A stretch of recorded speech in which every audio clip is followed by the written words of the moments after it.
David adjusted the strap of his worn hoodie slung over his shoulder as he walked along the dusty road. It was late afternoon, and the sun was beginning to dip behind the hills. The day at the junkyard had been particularly exhausting, but he knew his mother would need the little money he had earned. Already thinking about the thin soup waiting for him at home, David noticed something unusual up ahead, a sleek, modern car parked by the roadside. It was a vehicle that seemed out of place on that forgotten stretch of road, with its pristine black paint and large wheels. As he approached, he saw the front tire was completely flat. Leaning against the car, a middle-aged man in a casual blazer that failed to hide his exhaustion held a cell phone to his ear. Looking frustrated, David stopped, hesitated for a moment, but instinct won out. He knew what it was like to be in trouble. "Need some help?" he asked, his voice still boyish, but filled with resolve. The man looked up, surprised at the sight of the skinny, dusty figure standing before him. "You know how to change a tire?" His question came out with more disbelief than he intended. David flashed a grin that revealed a slightly crooked tooth. "I do, sir. I've seen worse." He dropped his backpack to the ground and stepped closer, studying the situation. "Wait, kid, you don't have to bother with this," the man began. But David was already kneeling by the wheel, examining the damage. "I don't mind. Do you have the jack in the trunk?" he asked, glancing up. The man hesitated before complying, opening the trunk with a click. Looking at the set of sleek tools, David muttered, "Way too fancy for something this simple." He grabbed what he needed and got to work with practiced ease, like someone who dealt with similar situations many times before. "This tire's heavy, but I'll get it sorted quickly." The man, impressed, stood in silence as David changed the tire. When he finished, the young man stood up, wiping his hands on his worn pants. "All done, sir. You're good to go now. You did that in minutes." "Seriously, kid, that was incredible." The man looked at David, clearly thinking of how to repay him. He pulled out a wallet from his pocket and extracted a few bills. "Here, take this. You've earned it." David shook his head, stepping back. "No, thank you. I just helped because it was the right thing to do. But you spent time, energy, at least let me give you something." The man insisted, clearly perplexed by the refusal. David smiled again, this time with a hint of pride. "My grandma always says real help doesn't ask for anything in return. I just made sure you were okay." The man seemed surprised, almost embarrassed. He took a deep breath before pulling something from the inner pocket of his blazer, an elegant card with his name embossed in gold. "Then at least take this. If you ever need anything, reach out to me." "Anything?" David hesitated, but took the card. "Thank you, sir." He tucked the piece of paper into his back pocket and waved before picking up his backpack again. As the boy walked away, the man looked at his car and then at the thin figure retreating into the distance, a thoughtful expression on his face. David didn't look back. All he wanted now was to get home and forget about the flat tire, unaware that this brief encounter was about to change his life. The rickety wooden door groaned as David pushed it open, stepping into the small, dimly lit house he called home. The familiar smell of damp wood and old fabric greeted him, mingling with the faint aroma of soup simmering on the stove. The living room was as it always was, cramped, worn, and filled with traces of better days. A faded floral couch sat in the corner, its cushions sagging and fabric torn, while a single bulb flickered weakly above. David set his backpack down quietly, careful not to wake his grandmother, Donna Lucia, who rested on the other side of the room. She lay on a thin mattress near the wall, her frail frame rising and falling with each labored breath.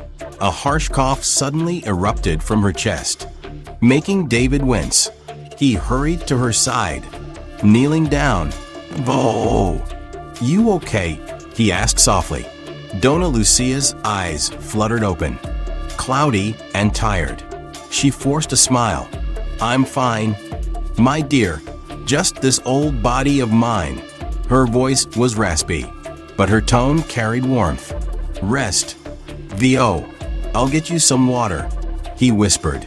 In the kitchen, Anna, his mother, was stirring the pot on the stove, her movements slow and deliberate.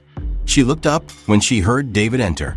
Her eyes, shadowed with exhaustion, met his, and she managed a weary smile. "You're late, David. Everything okay?" "Yeah, just help someone with a flat tire," he replied, grabbing a chipped glass and filling it with water. Anna paused, her hands gripping the ladle. "You didn't take anything from them, did you?" David turned, frowning slightly. "You know I wouldn't. I just did what anyone else would do."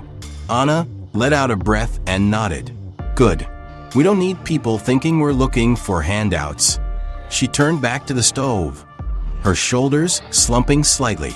David wanted to argue, to tell her that people's opinions didn't matter. But he held his tongue. He knew the weight she carried, working long hours as a cleaner and still struggling to make ends meet. After giving Dona Lucia her water and helping her sit up to drink, David sat on the floor next to her mattress.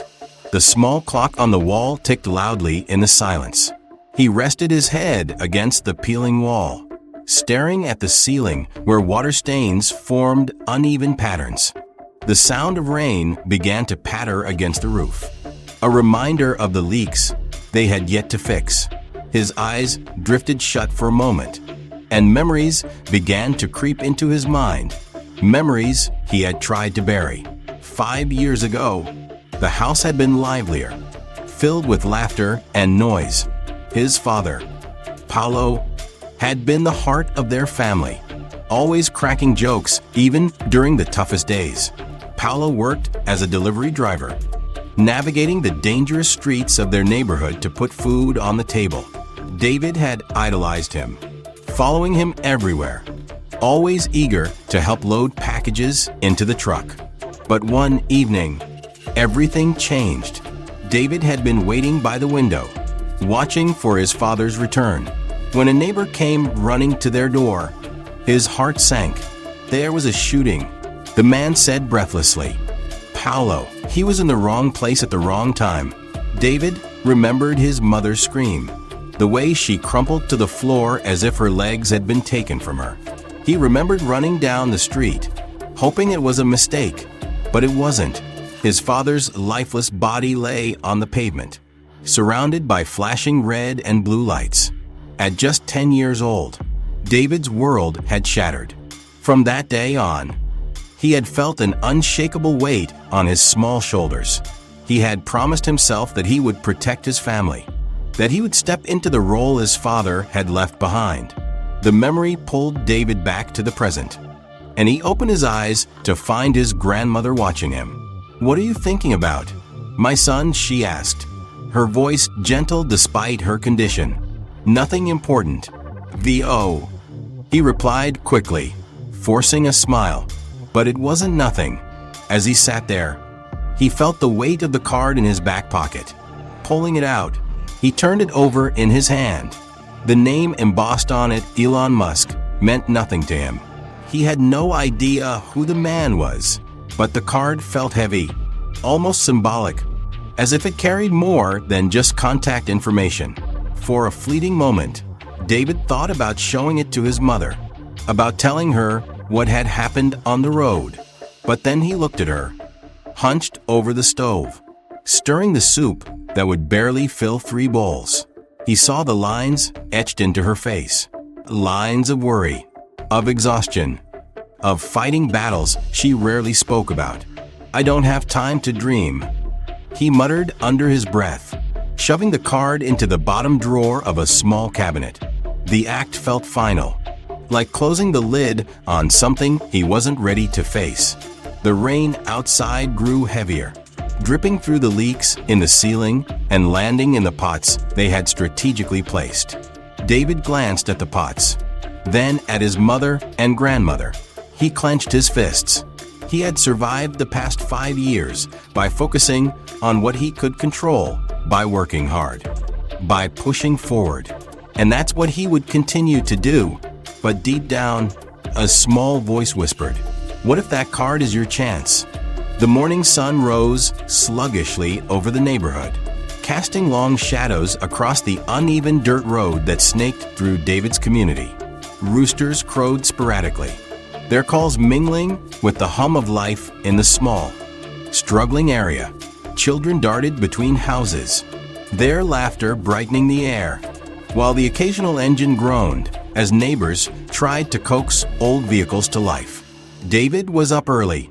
As always, he stood by a battered pickup truck in the lot next door, helping his neighbor, Mr. Fernandez, load sacks of cement onto the flatbed. The old man grunted with each heave, but David worked silently, his wiry frame proving stronger than it looked.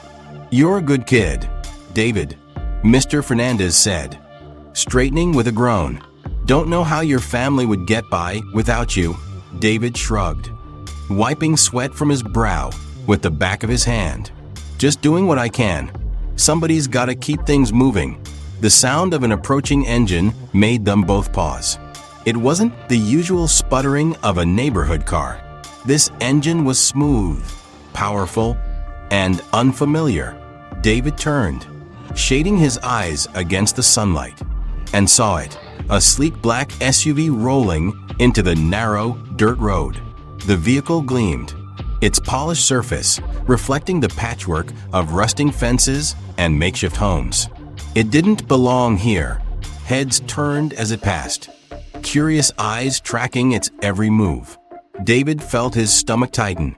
The SUV stopped a few feet away, and the doors opened in unison. 2 men in dark suits stepped out, their expressions unreadable, their presence commanding. They looked like they'd walked out of a high-rise office in the city and gotten lost on their way back. The taller of the two scanned the area before his gaze landed on David. "You David Carter?" he asked, his voice sharp but not unkind. David hesitated, unsure of how to answer. His mother, Anna, appeared in the doorway of their house, drying her hands on a rag. Her face paled as she took in the scene. "What do you want with my son?" she demanded, stepping forward. The man turned to her, his tone softening slightly. "Ma'am, we're here on behalf of Mr. Elon Musk. Your son helped him yesterday, and Mr. Musk would like to thank him personally." Anna froze, her brow furrowing. Musk? The man with the flat tire? David's heart was pounding now. He had told her nothing about the encounter, and yet here were strangers in expensive suits, speaking the man's name like it carried weight. "Yes, ma'am," the man confirmed. "Mr. Musk was very impressed and wants to speak with David. He sent us to bring you both to him." Anna's eyes narrowed with suspicion. What kind of thanks needs men in suits and a fancy car? "It's nothing to worry about," the second man interjected. "We're just here to make sure you get to the meeting safely." David finally found his voice. "Meeting? Why would he want to meet me? I just changed a tire." The first man smiled faintly. Sometimes a small gesture can have a big impact. Mr. Musk believes in recognizing those moments. Anna folded her arms, her protective instincts kicking in. "And what if we say no?" The men exchanged a glance before the taller one spoke again. "We're not here to pressure you, ma'am. If you choose not to come, we'll respect that. But Mr. Musk would be disappointed. He truly means to express his gratitude." David glanced at his mother.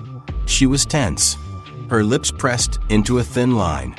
But there was something in her eyes, a flicker of curiosity, or maybe hope. "Mom," David said quietly. "It's okay. I'll go." Anna turned to him, her expression unreadable. For a moment, she looked like she might argue. But then she sighed. "If you're going, I'm coming too." The men nodded, stepping aside to let them into the SUV. David hesitated as he climbed into the back seat. The plush leather far more comfortable than anything he had ever sat on. His mother slid in next to him, her hands clutching her purse tightly. As the SUV began to move, David watched his neighborhood fade into the distance. The sights he knew so well, the patched roofs, the rusted fences, the kids playing barefoot in the dirt, blurred as the car picked up speed. A knot of unease grew in his stomach.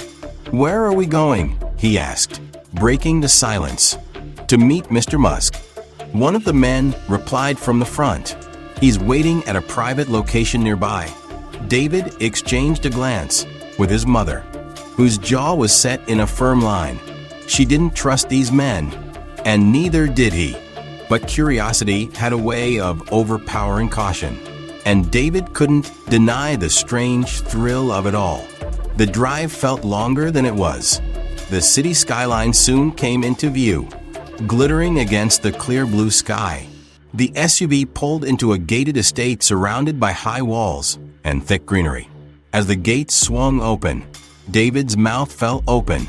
The driveway was lined with manicured hedges, and a sprawling mansion loomed ahead, its glass windows reflecting the sunlight.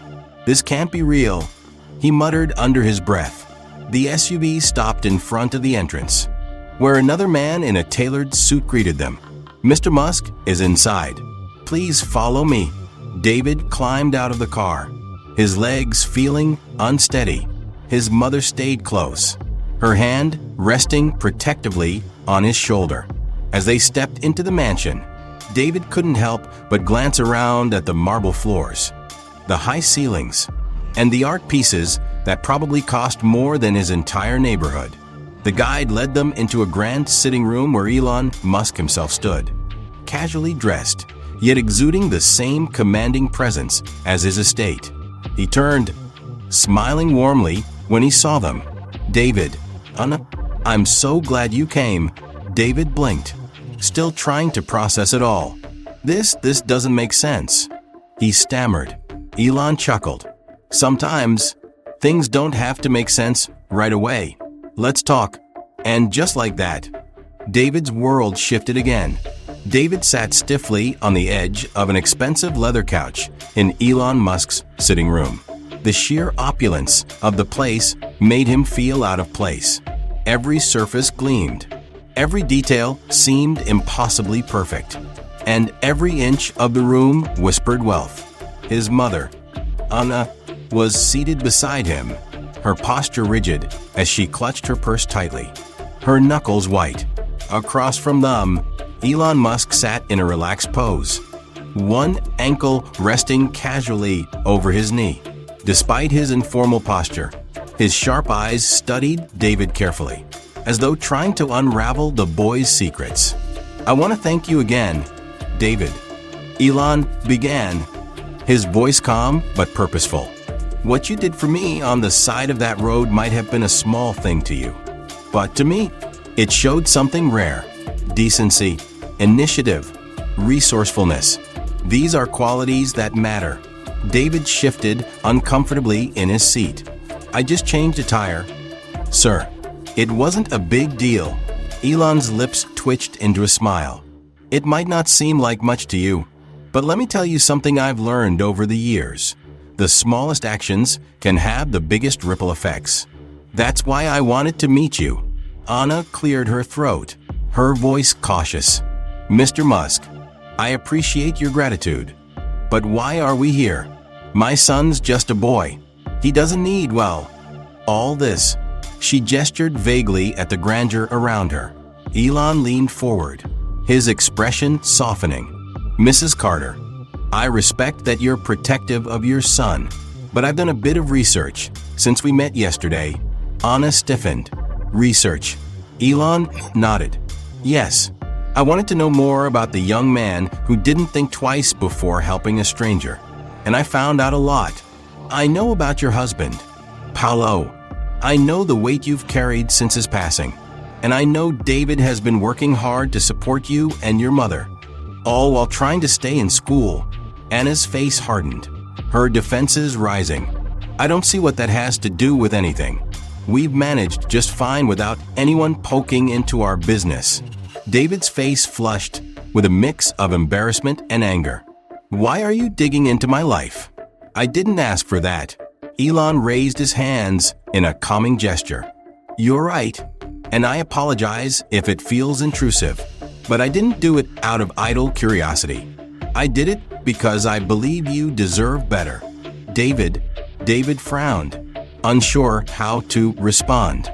The man's words hung in the air, heavy with meaning. Elon leaned back, his tone shifting to something more personal.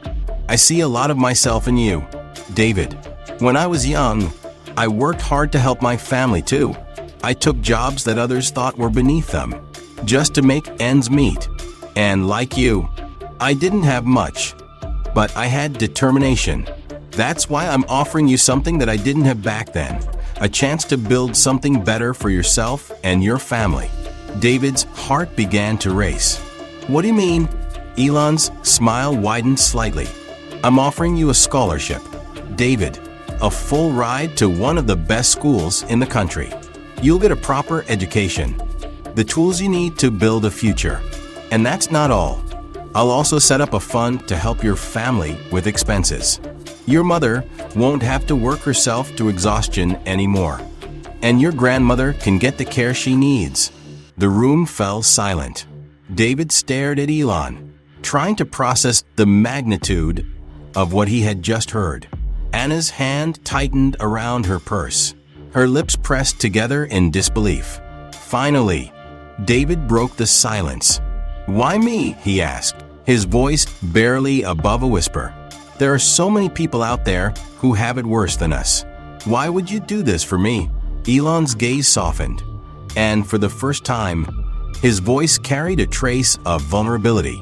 Because I can, and because I believe in helping those who show promise. You didn't help me yesterday, expecting anything in return. That says a lot about your character.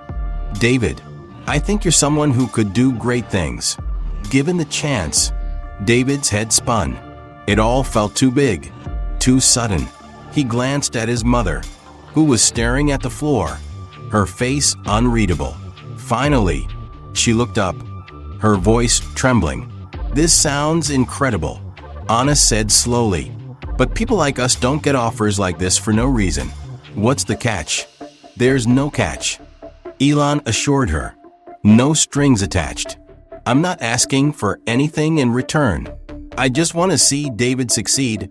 David shook his head, still grappling with the enormity of the offer. I don't know. It feels wrong to take something like this when so many others need help too. Elon chuckled softly. That's exactly why I want to help you, David. That humility, that sense of responsibility, you don't see that often. But let me ask you this. If you had the tools to help others, wouldn't you use them? David paused, the question hitting him harder than he expected. He thought about his neighborhood, about the kids playing barefoot in the dirt, about the leaky roof over his grandmother's bed. Elon's voice cut through his thoughts. I don't take no for an answer easily, David, but this is your decision. Take your time to think about it. David glanced at his mother again. Her expression had softened, though a trace of worry lingered in her eyes. She reached out and placed a hand on his. Whatever you decide, I'm proud of you, she whispered. The weight of the moment pressed down on David. He didn't know how, but he could feel that this decision would change everything. David sat alone in his room that night, staring at the card Elon Musk had handed him earlier. The offer weighed on him like a heavy stone in his chest. A full scholarship, a fund to help his family. It was a lifeline, the kind of opportunity most kids in his neighborhood could only dream of. But it scared him. His fingers traced the raised lettering on the card absent-mindedly as flashes of his past swirled in his mind, memories he had tried for years to suppress. He clenched his jaw as the most vivid one rose to the surface. The night he lost his father. It was late, and David had been lying in bed, waiting to hear the familiar rumble of his father's delivery truck. But instead of headlights sweeping across the walls, there were frantic knocks on the door. "Mrs. Carter, open up." The voice belonged to Mr. Hernandez, their neighbor. David had jumped out of bed and rushed to the door just as his mother unlocked it. Mr. Hernandez was panting, his face pale. "Paolo's been shot," he said breathlessly. "You need to come now." Anna's scream still echoed in David's mind. He remembered running barefoot down the street, his heart pounding harder with every step. When he reached the scene, he saw his father lying on the ground, surrounded by a crowd of onlookers. Blood pooled beneath him, stark against the pavement. David froze. He couldn't move, couldn't speak. All he could do was stare at the lifeless form of the man who had been his hero. The police later said it was a case of being in the wrong place at the wrong time, a stray bullet from a gang dispute. That night, something inside David changed. He stopped being a carefree child and became the man of the house. The memory faded, leaving David feeling hollow. He shoved the card back into his pocket and buried his face in his hands.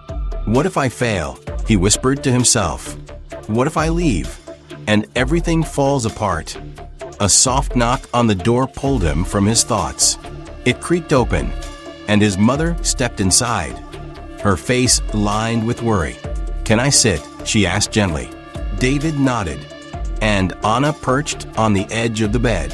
For a moment, neither of them spoke. "I know you're scared," she said finally, her voice quiet but firm. "I am too. This isn't the kind of life we're used to." "But David," she reached out and took his hand. "You've been carrying the weight of this family for so long. You deserve a chance to do something for yourself." David looked at her, his eyes filled with uncertainty. "What if it doesn't work out? What if I go?" And he hesitated, his voice breaking. "What if I lose you and Vio like I lost Dad?" Anna's grip on his hand tightened. "You're not going to lose us.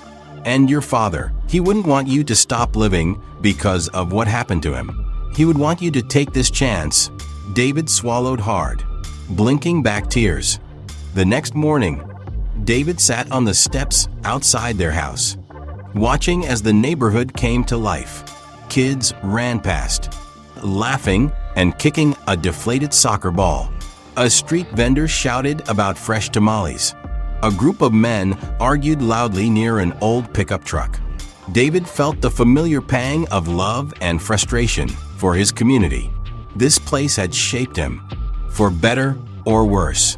He wanted to believe he could make a difference here, that he could help fix things. But how could he do that if he stayed stuck in the same cycle? Elon's words from the previous day echoed in his mind. If you had the tools to help others, wouldn't you use them? His mother stepped out onto the porch, her face weary but kind. "What are you thinking about, my son?" David glanced up at her, then back at the street. "About everything." He paused, inhaling deeply. "I think I need to go. If I don't, I'll always wonder." Anna smiled faintly, her eyes glistening. "Then we'll figure it out together." The next few weeks were a whirlwind. David was transferred to one of the top schools in the city, an institution so far removed from his world that it felt like stepping onto another planet. His new classmates came from wealthy families, arriving in luxury cars and wearing expensive clothes. David, with his hand-me-down uniform and battered sneakers, felt like an outsider from the moment he walked through the gates. The whispers started almost immediately. "Who's that? I heard he's some charity case. Do you think Musk pays him to be here?" At first, David tried to ignore them.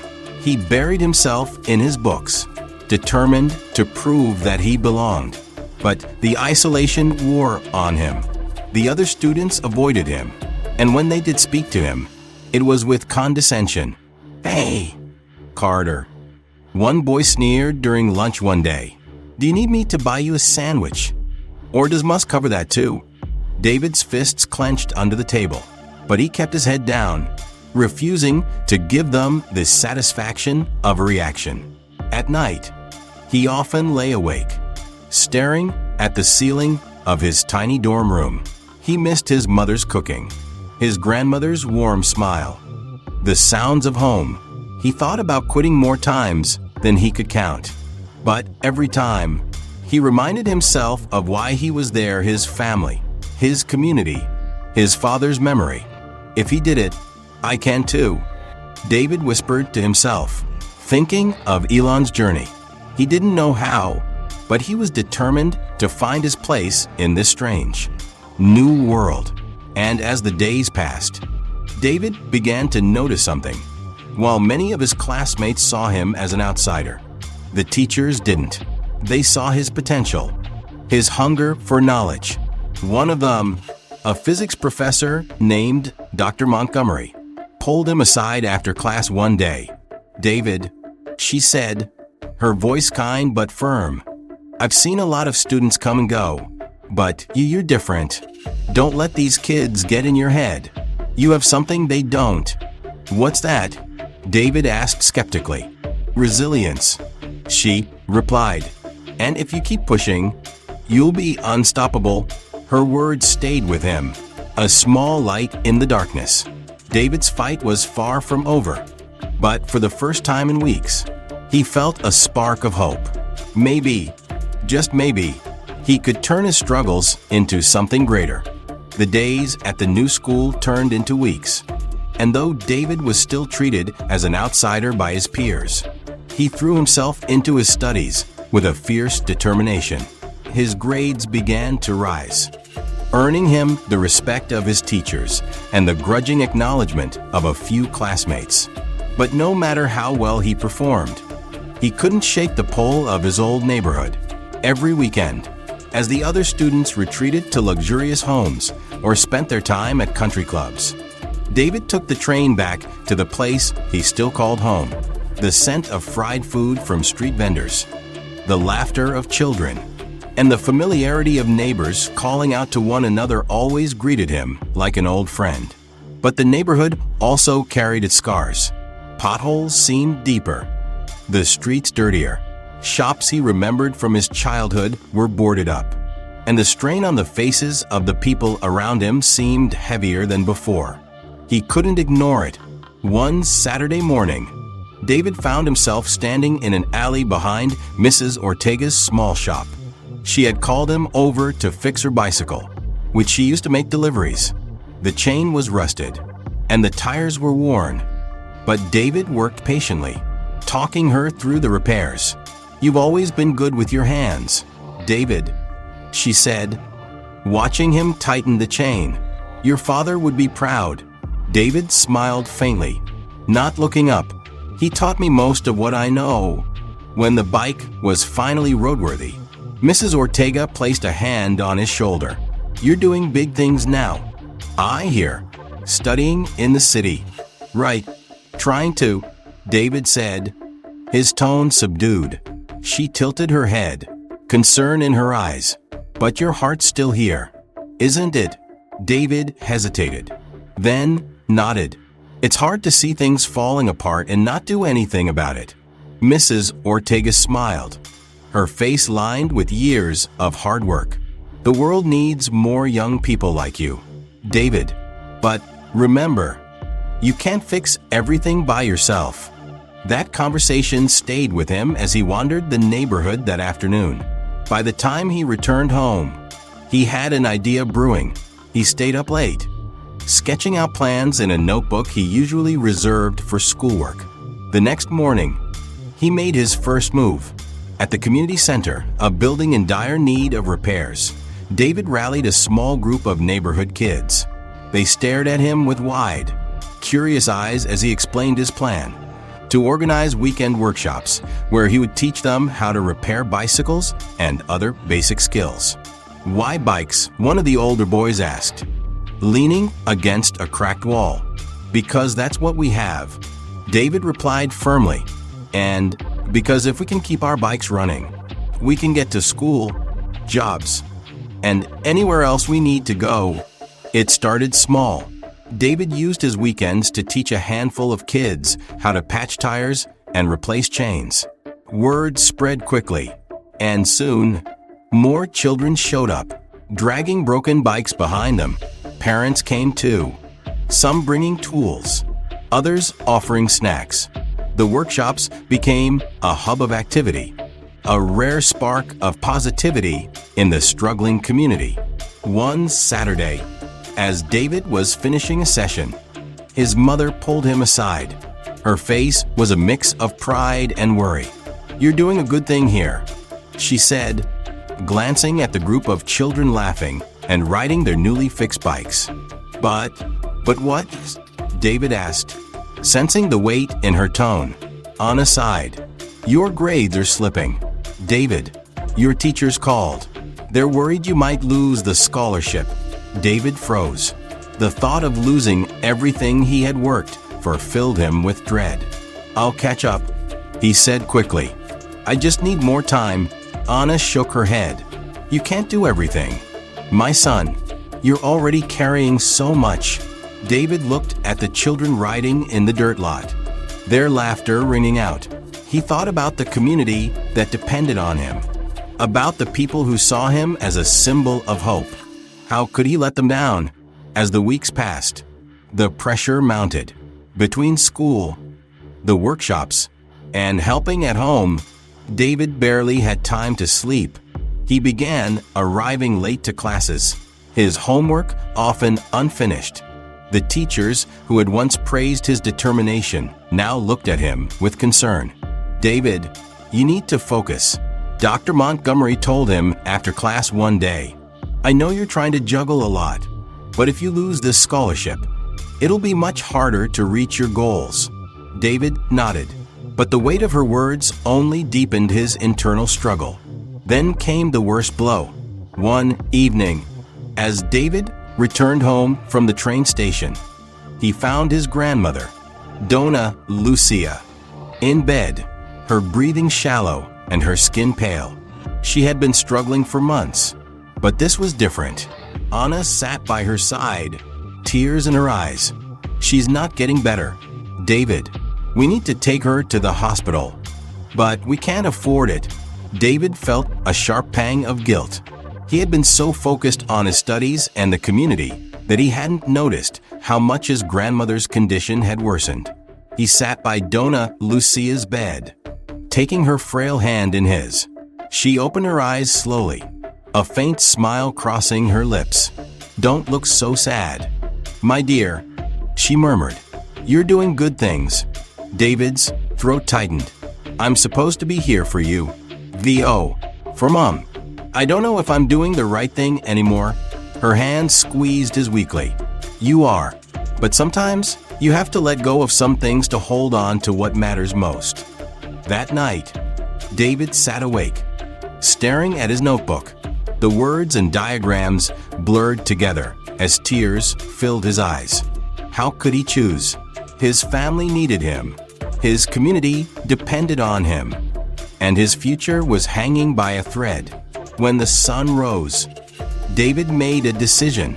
The rain came down in torrents that night, hammering against the tin roof and cascading through the leaks in the ceiling. David sat by his grandmother's bedside, his hand gripping hers as she drifted in and out of consciousness.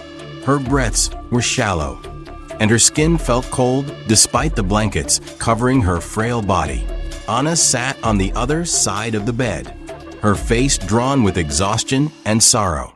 The small room was dimly lit by a single lamp, its glow barely penetrating the darkness that seemed to press in from all sides.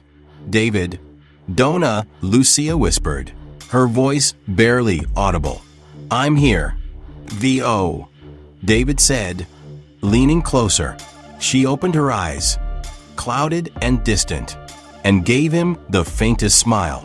"You've done so much for us. I need you to promise me you'll keep going, no matter what." David's throat tightened, and tears blurred his vision. "Vo, don't talk like that. You're going to be okay." She shook her head weakly, her hand trembling in his. "My dear, life is about moving forward. Even when it hurts, her breathing grew slower. Each inhale a struggle. Anna clutched her mother's hand, her tears falling silently. David's heart ached with the unbearable weight of helplessness. And then, with one final breath, Donna Lucia was gone. The funeral was small and somber. Neighbors gathered to pay their respects, sharing whispered condolences and memories of Donna Lucia's kindness. David stood by the casket, his face a mask of composure. But inside, he felt like he was crumbling. "She was proud of you, you know," Anna said quietly, standing beside him. "Everything you've done, she knew you were going to do great things." David didn't respond. The words felt hollow against the weight of his guilt. He had been so consumed with trying to do everything, school, the workshops, helping the neighborhood, that he had missed the signs of how sick his grandmother had become. That night, as the rain returned, David sat on the porch of their small house, staring out at the muddy street. The neighborhood, usually bustling with life, felt eerily quiet. He thought about giving up, quitting school, ending the workshops, and focusing entirely on taking care of his mother. The weight of his failures pressed down on him, and for the first time, he wondered if he had been wrong to try so hard to escape the life he had always known. The sound of tires crunching on gravel broke his thoughts. David looked up to see a familiar black SUV pulling up in front of the house. The rain glistened on its sleek surface as the doors opened, and Elon Musk stepped out. Holding an umbrella, David stood, his body tense. He wasn't in the mood for another lecture about potential or opportunities. Elon approached, his expression uncharacteristically solemn. "David," he said simply. "What are you doing here?" David asked, his tone sharper than he intended. "I heard about your grandmother. I'm sorry for your loss," Elon said, his voice carrying genuine sympathy. David looked away, his jaw tight. "Thanks, but I don't need your pity." "It's not pity," Elon said firmly. "It's understanding. I know what it's like to lose someone who means everything to you." David's gaze snapped back to Elon. "You don't know anything about me," he said, his voice rising. "You think just because you're rich and successful, you can swoop in and fix everything? Well, you can't." Elon didn't flinch. He simply stood there, letting David's words hang in the air. When he finally spoke, his tone was calm but resolute. "You're right. I can't fix everything. But I'm not here to fix things for you, David. I'm here to remind you that you don't have to carry all of this alone." David's shoulders slumped, the anger draining out of him as quickly as it had come.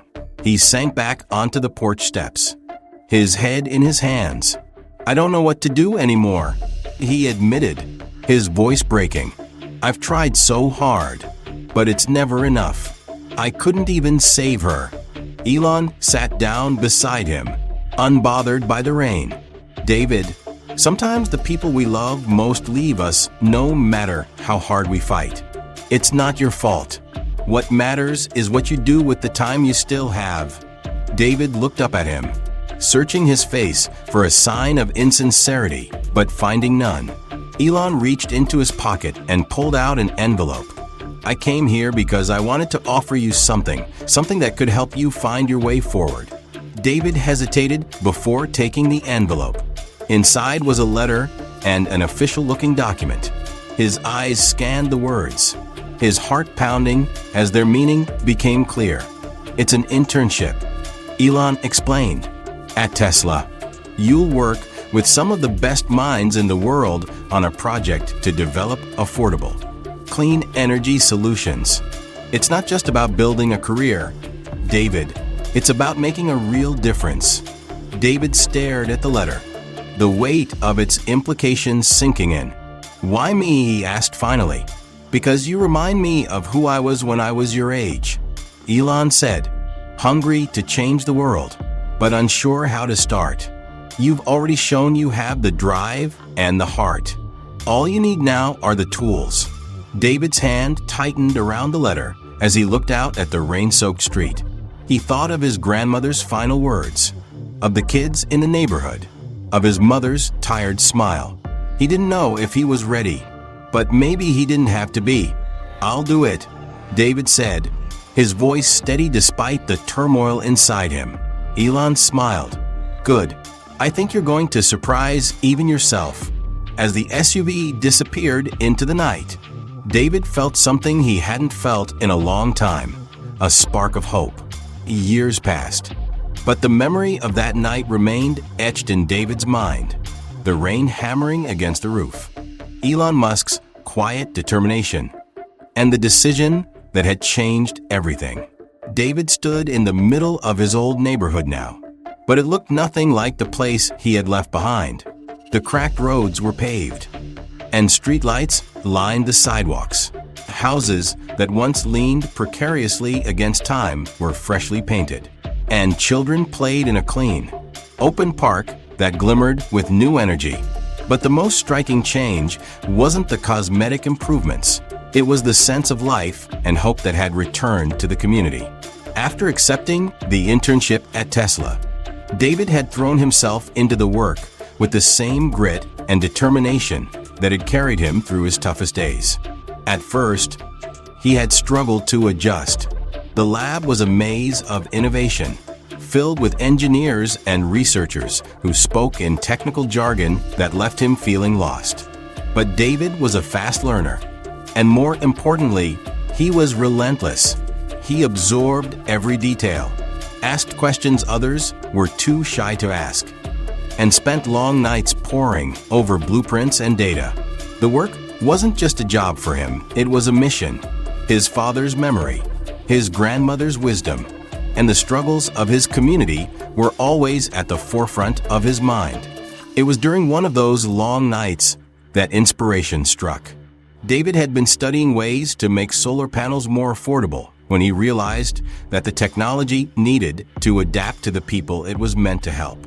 Not the other way around.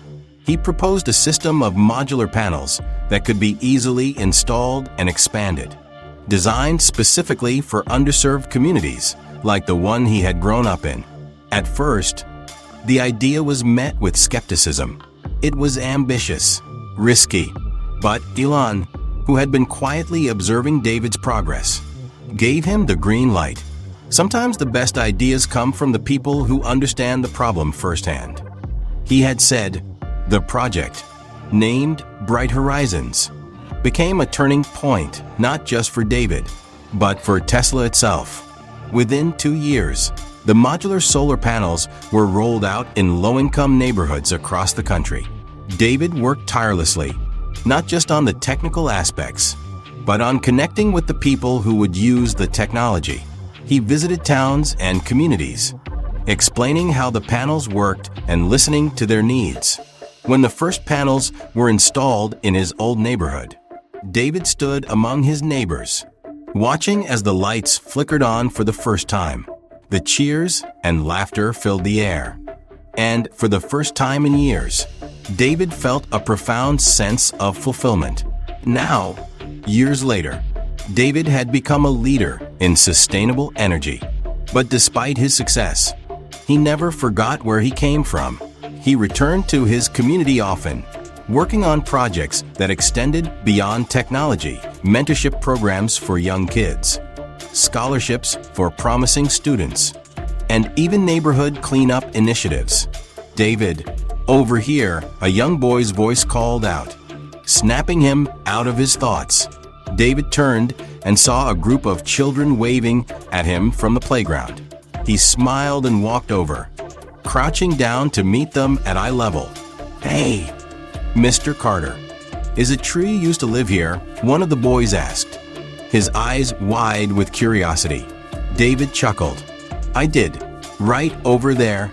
He pointed to a small house down the street, its roof now adorned with solar panels. "Do you think we can do what you did someday?" another child asked, clutching a toy robot. David's smile softened. "You can do even more. The only limit is how much you believe in yourself." and if you work hard and help others. The world has a way of opening up for you. As the children ran off, David stood and gazed across the neighborhood. It wasn't just revitalized, it was thriving. He felt a hand on his shoulder and turned to see his mother. Her face glowing with pride.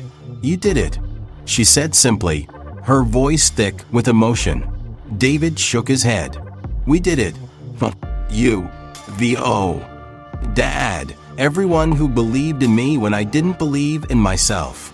They stood together in silence, watching as the children played beneath the glow of solar-powered lights. Later that evening, as the sun dipped below the horizon, David walked to the edge of the park. He stood there for a long moment, reflecting on the path that had brought him here. The struggles, the losses, the moments of doubt, they had all shaped him. And if there was one thing he had learned, it was this: what we give to the world gives back to us.